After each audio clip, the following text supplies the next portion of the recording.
Hi everyone, this is a little bit of a different video, but I do talk a lot about religious trauma on here and religious cults. And one of the concepts that I do talk about is patriarchy or a patriarchal system.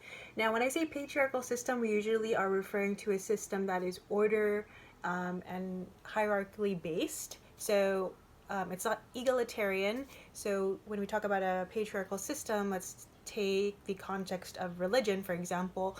We usually see Christ, husband, wife, children. That would be an example of a patriarchal system.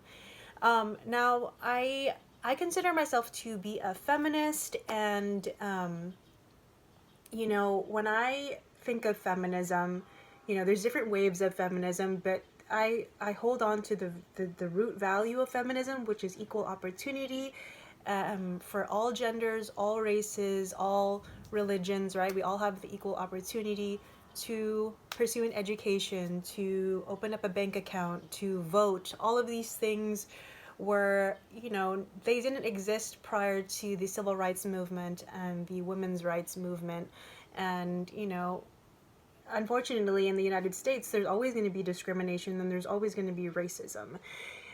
With that being said, that's the reason why I'm a feminist. You know what I mean? And I'll give a little bit of background. So when my dad immigrated to the United States from the Philippines, he served the United States as a Navy corpsman, but he had to work his way up. He endured racist slurs, and he eventually helped wounded Marines, and he earned his citizenship after fighting for it.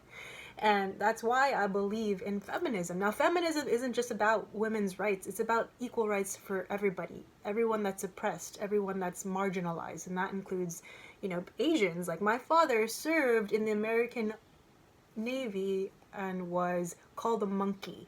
He was called a monkey when he was painting ships, and he had to work his way up just to get citizenship so he wouldn't be deported back to the Philippines and so that he could stay with my mom and raise me and my sister. And so when people like Bernadine bluntly group all feminists together and say that we're man haters. No, I'm not a man hater, Bernadine Bluntly. I actually love that my father worked his ass off in America so that he could provide for his wife and his children and get us an education. And if it wasn't for my father, I wouldn't be here today working on a second master's degree. So Bernadine Bluntly, I have to say that your content, you're miseducating a lot of people by grouping all feminists in one box and saying that all feminists